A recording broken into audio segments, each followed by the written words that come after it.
Bom dia, pessoal. Tudo bem? Vamos começar hoje a nossa segunda unidade, tá bom? Vamos falar sobre o Egito. Para mim é ótimo porque eu amo o Egito, sou fascinada por as coisas do Egito. Preparei um slide porque a gente já sabe que facilita, né? Nosso entendimento quando a gente está vendo as fotos. Cá está o Egito, uma das civilizações mais antigas, né, gente, que se tem notícia. Civilização icônica, cheia de mistérios ainda, mas nós vamos falar sobre a arte, bom? Do Egito. A arte no Egito é chamada de arte anônima, porque não se admitia traços pessoais na arte, né? Não se admitia traços que caracterizasse um autor, um pintor específico. Essa aqui deve ter sido fulano que fez. Isso era inadmissível. Eles tinham que pintar todos seguindo o mesmo padrão. Olha aqui, ó, um pintando aqui, outro pintando ali, outro pintando acolá, mas todo mundo fazendo mais ou menos do mesmo jeito, porque eles valorizavam muito esse padrão, não é? Eles queriam, os faraós, que as pinturas fossem o mais padronizadas possível. E as cores que eles mais usavam, deixa eu voltar aqui para a gente ver melhor, era o preto, que simbolizava a noite e a morte, o branco, que simbolizava a pureza e a verdade, o vermelho, que simbolizava o poder e a sexualidade, o amarelo simbolizava a eternidade, o verde simbolizava a regeneração e a vida, e o azul, que simbolizava o rio Nilo e o céu, né? Bom, as esculturas dos faraós eram representadas sempre na mesma posição. Você pode observar, eu coloquei três faraós diferentes, você pode observar que realmente a posição deles é a mesma. É um homem de pé, com o pé esquerdo à frente. Um homem de pé com o pé esquerdo à frente, um homem de pé com o pé esquerdo à frente. Não se sabe o que isso significava ainda, né? Bom, e dentre as esculturas, as esfinges, né, são as que mais comumente se encontra lá. E a mais famosa claro que é a Esfinge de Gizé. Bom, elas eram colocadas nas entradas dos templos com o intuito de afastar os maus espíritos. Por isso aqui a gente vê várias, não só aquela que existe, né? Existem várias esfinges. Aqui tem um monte, e aqui tem uma só gigantesca, enorme, porque essa maior, ela está à frente das pirâmides, as pirâmides Kelpis, Kelfrin e Mequerinos, que são as mais conhecidas, não é? Então, como a esfinge foi colocada aí para proteger, né, simbolicamente, as três maiores pirâmides, claro que ela deveria também ser uma escultura monumental, enorme, né? Então, por isso que ela tem esse tamanho todo. A esfinge, ela tem o corpo de leão, né, representando a força, e a cabeça humana, representando a sabedoria. Bom, deixa eu ver aqui mais o que eu botei. Olha ela aqui na frente, tá vendo? Como ela é enorme, as pessoas aqui ao lado, não chega muito próximo dela não, porque não pode, né? E lá atrás tem uma das pirâmides. As pirâmides são grandes obras arquitetônicas, né? Quando a gente fala assim da esfinge ser o maior ou a mais conhecida das esculturas, a gente, claro que está tirando fora aí as pirâmides, porque pirâmide não é escultura, pirâmide é arquitetura, né? Então, elas foram construídas para serem os túmulos dos faraós. As três maiores aí, ó. A de Kelpis, a de Kefren e a de Miquerinos. A de Kelpis é a maior de todas, tá bom? É a múmia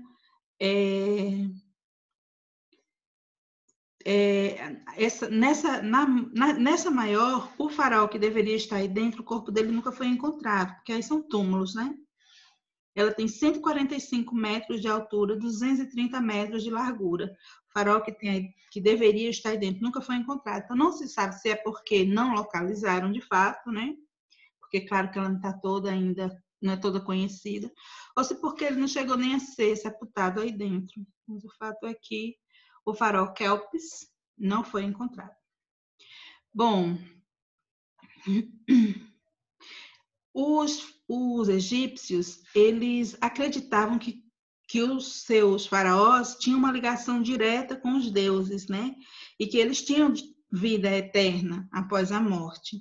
Por isso, eles preservavam o corpo depois da morte física. Eles desenvolveram um método muito eficaz de mumificação, onde eles tiravam os órgãos do faraó. Gente, olha como é enorme. Eu preciso ir nesse lugar um dia. Senhor. Eles tiravam todos os órgãos dos faraós, exceto o coração ficava, né? Porque eles diziam que o coração era onde guardava a alma, né? Mas então eles envolviam o corpo com óleos e outras substâncias, né? Depois envolviam em faixas de linho branco e colocavam dentro desses ataúdes, que é esse caixão antigo, né? E era levado para ser sepultados dentro das pirâmides. Apenas os faraós e os sacerdotes, né, podiam ser sepultados dentro das pirâmides, né? Só eles tinham esse privilégio. E junto aos faraós eram deixados também os seus objetos de uso pessoal, joias, utensílios, até móveis às vezes. Eles pediam, né, para que ficasse lá. Essas 3 pirâmides aí, acredita-se que elas tenham levado 20 anos para ser construídas. Deixa eu voltar aqui. 20 anos para serem construídas. E que tenham trabalhado aí mais ou menos 30 mil homens. Não é? Na verdade, é um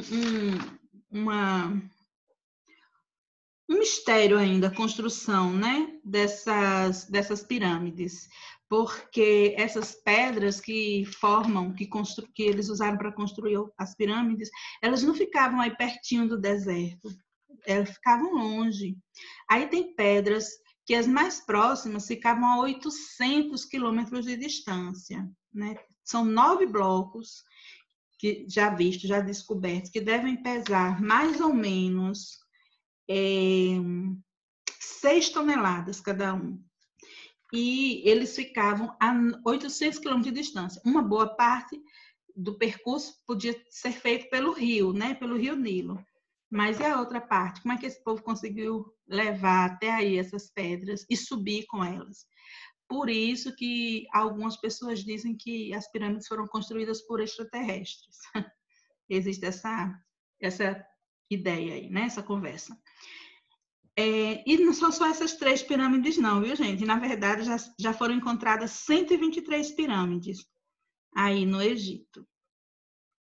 Professora, mas e quem não era faraó era enterrado como? Aí a gente vem para cá. Mastabas. Mastabas são essas construções aí. Aí você vê aqui a parte de fora. Uma parte fica fora da terra e outra parte fica dentro da terra, debaixo da terra, né?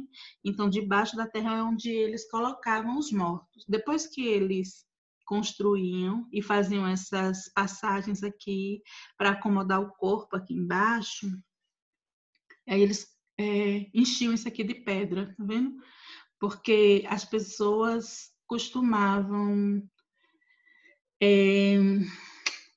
invadir, né, as mastabas para pegar os bens das pessoas que eram enterradas ali com algum bem, com dinheiro, né?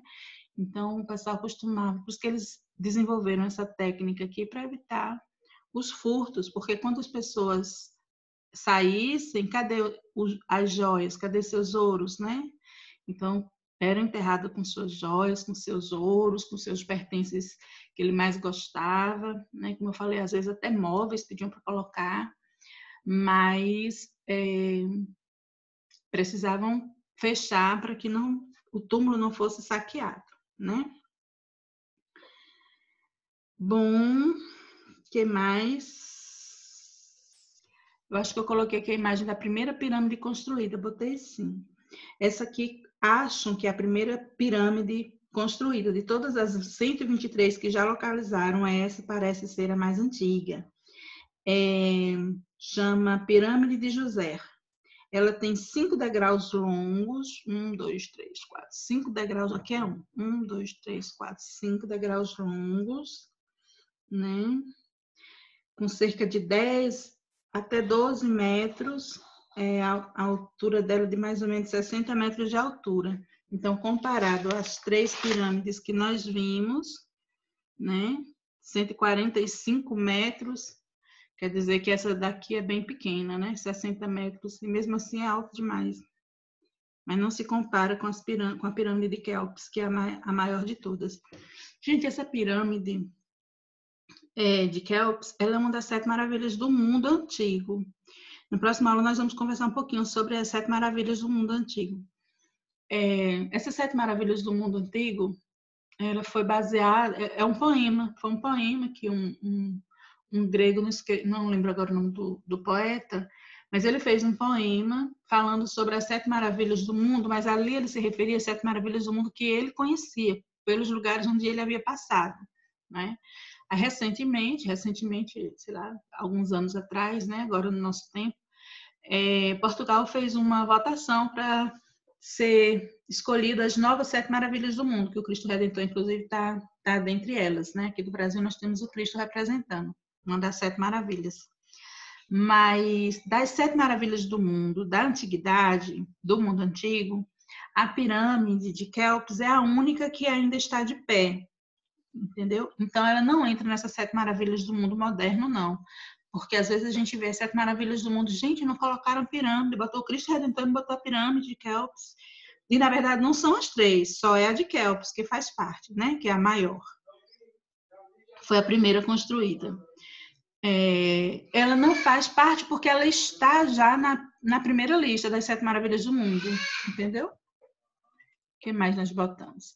Sim, as pirâmides hoje tem uma parte que as pessoas têm acesso a entrar, pagam uma fortuninha e têm acesso a entrar e conhecer por dentro. Lógico, um trecho pequeno, enfim. Minha gente, mas deve ser fantástico. Diga aí você entrar numa pirâmide dessa. Passa por alguns corredores, passa por algumas salas, tá vendo? Que algumas pedras que ficaram lá, que foram levadas, mas não foram usadas. Meu Deus, como é maravilhoso, queria tanto ir. À noite é proibido, né? O acesso às pirâmides. Mas esses 3 fotógrafos, eles são fotógrafos aventureiros mesmo.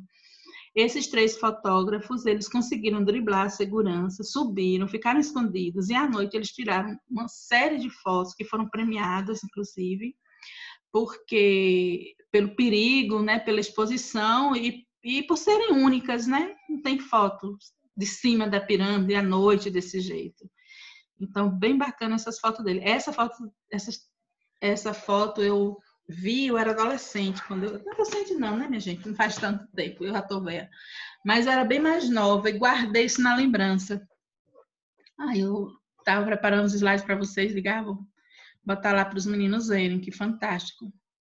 E para quem pensa que as pirâmides ficam bem distantes da cidade, diga aí se fica distante.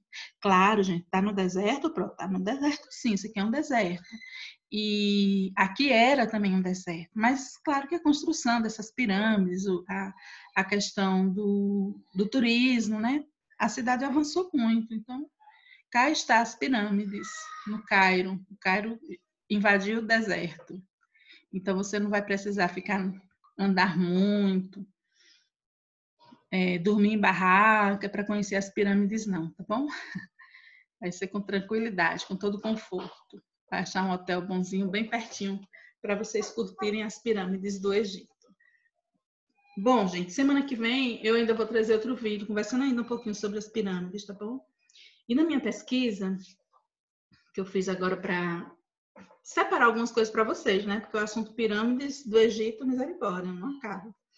Mas aí eu vi um vídeo da Discovery, mostrando como foram construídos os detalhes da construção da pirâmide. E, para minha grata surpresa, o vídeo foi dublado para o Brasil com um petrolinense, um rapaz aí de Petrolina, inclusive amigo meu, uma pessoa que eu gosto muito, Aloysio Gomes, né? E eu vou deixar o link aí para vocês assistirem, tá bom? É um privilégio ter um conterrâneo de vocês fazendo essa dublagem para o país todo, né? São 5 vídeos, vou colocar o link do primeiro, mas aí o link do primeiro no YouTube vocês depois vão na sequência. Professora, 5 vídeos, que maldade. Cada um tem duração de 8, 9 minutos, viu? É bem rapidinho. Não se preocupe não, que vocês não vão perder a vida assistindo isso não. Bom, tá bom. Por hoje é só isso mesmo, mas semana que vem a gente ainda continua falando sobre o Egito, tá bom? E depois a gente vai partir para falar sobre a Mesopotâmia, que é a atual Turquia hoje. Então a gente se vê semana que vem. Um beijo.